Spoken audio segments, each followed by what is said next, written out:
अपन जानी गत काली गोटे माने दुर्भाग्यजनक गोटे इनसीडेंट है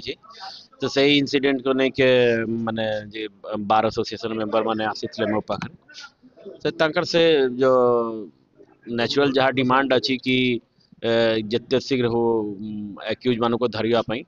तो सही बाबद आश्वस्त करागला कि हमर पुलिस जिला पुलिस रे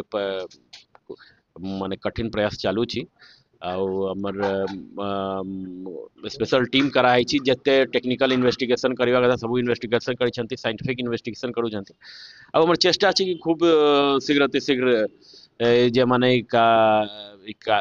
इनसीडेंट भीतर घटना पछरे अच्छा से शीघ्र धरिके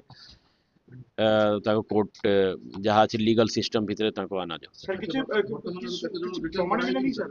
से कही पारिबे नहीं किंतु हम चली नहीं से कही पारिबे नहीं एटा डिटेल इन्वेस्टिगेशन जते बेले सब हे जे अपन निश्चित एसपी गोटे डिटेल अपन संगे जहाँ अछि सर ओकिल माने अपन गोटे समय समय दैछन से भीतर धरा नहीं समय समय सुन हम चेष्टा अछि कि एते शीघ्र धरिया पई से माने कहै शीघ्र धरिया पई हम प्रयास करै छु जते शीघ्र हे पाए सर सुपर क्लियर किछ प्रमाण मिलछ सर एते कथा त कहि पारिबे नहीं माने किंतु अजाज हमर तदंत चालू छी जिला पुलिस से बहुत सीरियसली केस पछरे लागि छंती एसपी निजे मॉनिटरिंग करू छंती माने केते ऑफिसर माने इन्वॉल्व होई छंती सब साइंटिफिक मेथड साइबर क्राइम सब कराए छी आ अब निश्चय आई एम श्योर हम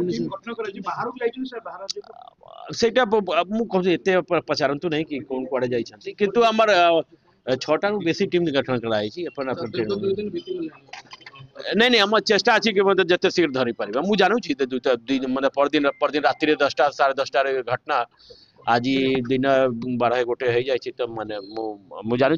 टाइम गड़ू किंतु हम चेष्टा चालू हम धरीदेव खूब धर थैंक यू वकिल माने भाई घर थी समस्त एकत्रित होई आम मीटिंग हॉल रे मीटिंग सरिया पर समस्त एकत्रित होई माननीय आईजी महोदय को आज जाके देखा कलु एवं आमे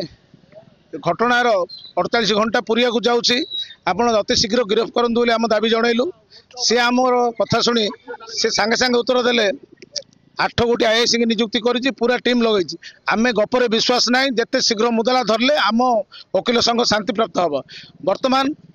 प्रश्न उठुची वकिलों को सुरक्षा लोके जानीपे वकिल एकता अच्छा यहाँ ही वकिलों बड़ सुरक्षा आज्ञा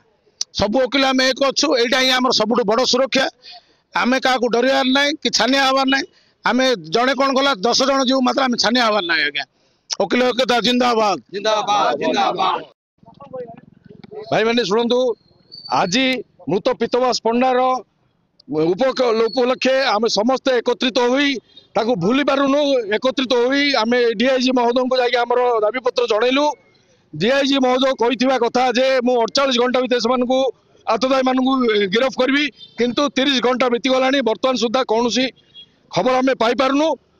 अवश्य से इन्वेस्टिगेशन कथा आम किंतु दाबी जनइलु 48 घंटा भितर निश्चित भाव धरतु आततायी मान ब्रह्मपुर आईन श्रृंखला परिस्थिति अति खराब बर्तमान भूषुड़ी जाइए कहले चले जदि 48 घंटा भितर अल्टिमेटम आम देचु जदि से गिरफ न करती ताहले वकिल संघ राजरास्ता को ओल्लैब आ ब्रह्मपुरवासी को जनईदेव वकिल मैंने कौन कर